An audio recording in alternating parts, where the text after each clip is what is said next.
bola sa basketball. Ang mga lalaki pwede nang mabuntis at magpapakista na mga tunggalo artist. Ano kaya kung ganito ang sitwasyon? Biglang nag-iba at takbo ng panahon. Ano kaya itsura ng ating mundo kung matupad ang mga bagay na ito? Ano kaya kung ganito ang sitwasyon? Biglang nag-iba at takbo ng panahon. Ano kaya itsura ng ating mundo kung matupad ang mga bagay na ito? Wala nang halaga ang diamante at ginto. Sepon na ang gagawin pamato sa piko. Ice pick na ang gamit na espada ni Panday. At may maraton na ngayon sa pilay.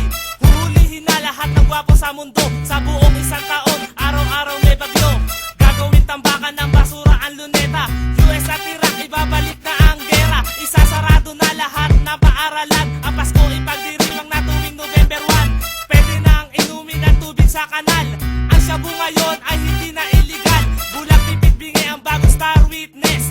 Dito sa Pinas, bawal na ang flawless. Hindi na wanted ang mga kidnappers. Sa game ka na ba? Pwede na mag-time first. Ano kaya kung ganito ang sitwasyon? Biglang nag-iba ang takbo ng panahon. Ano kaya itsura ng ating mundo kung matupad ang mga bagay na ito? Ano kaya kung ganito ang sitwasyon? Biglang nag-iba ang takbo ng panahon. Ano kaya itsura ng ating mundo kung matupad ang mga bagay na ito? Laos na ngayon ang teleserye. Pwede nang gawing noodles ang alambre. Sa Manila, so ikukulong ang preso.